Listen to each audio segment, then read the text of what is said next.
കുറച്ച് വേണ്ടിയാലോ? വരൂ. പിതാവിനെ കളിയാക്കിയാൽ ഇനി വീട്ടിൽ സ്ഥാനമുണ്ടാകില്ല എന്നറിഞ്ഞ സ്ഥിതിക്ക് നമുക്ക് നമ്മുടെ അടുത്ത കരുവിനെ നീക്കാം. വിച്ച് ഈസ് മൈ അമ്മ.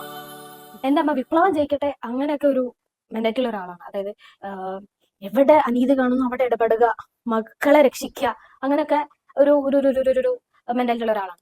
കുഞ്ഞില് ഞാനൊരു 4ാം ക്ലാസ്സോ 3ാം ക്ലാസ്സോ പഠിക്കുകയാണ്. അത് എനിക്ക് ബാഡ്മിന്റൺ കളിക്കാൻ ഭയങ്കര താല്പര്യമായിരുന്നു സ്കൂൾ ടൈമിൽ. പക്ഷെ എന്നെ അന്ന് സ്പോർട്സിന്റെ ഈ സെലക്ഷൻ നടക്കുന്ന ഈ ടൈമിൽ ഞാൻ ഇത്രേ ഉള്ളൂ. അപ്പം ഈ ഹൈറ്റ് വെച്ചിട്ട് എന്നെ അങ്ങോട്ട് കയറ്റൂല എന്ന് പറഞ്ഞു. എന്ത്? ഷീനയുടെ മകളെ ഹൈറ്റ് പറഞ്ഞ ഒരു ഒരു പരിപാടി ഒഴിവാക്കി.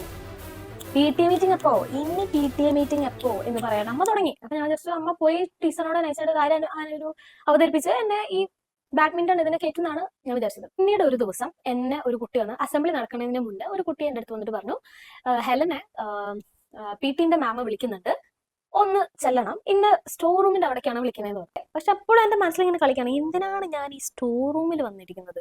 അപ്പൊ മാം എനിക്ക് ഒരു ബാറ്റ് തന്നു.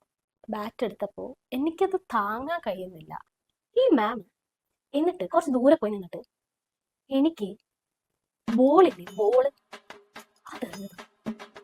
അതെറിഞ്ഞ വഴി എന്റെ മനസ്സിലുള്ള ക്രിക്കറ്റ് ഉണർവ്. അപ്പൊ ഞാൻ മനസ്സിലാക്കി മാം ഉദ്ദേശിച്ച സാധനം ക്രിക്കറ്റ് ആണ് തോന്നുന്നത്. ഞാൻ വെക്കടാ വെടി എന്ന് പറഞ്ഞിട്ട് പിന്നെ ഒരു അറ്റടിയാണ്. ഞാനിവിടെ എന്തിനാണ് വന്നത്? ബാഡ്മിന്റൺ കളിക്കാനല്ലേ? ഈ മാം എനിക്ക് എന്താണ് തന്നത്?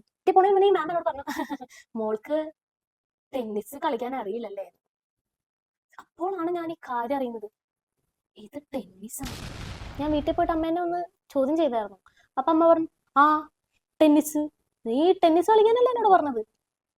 ഞാനപ്പോ ഒന്നുമില്ലടാ, എൻ്റെ അമ്മയ്ക്ക് ഒന്നുമില്ല കേട്ടോ, ബൈ, ലവ് യു, ബൈ.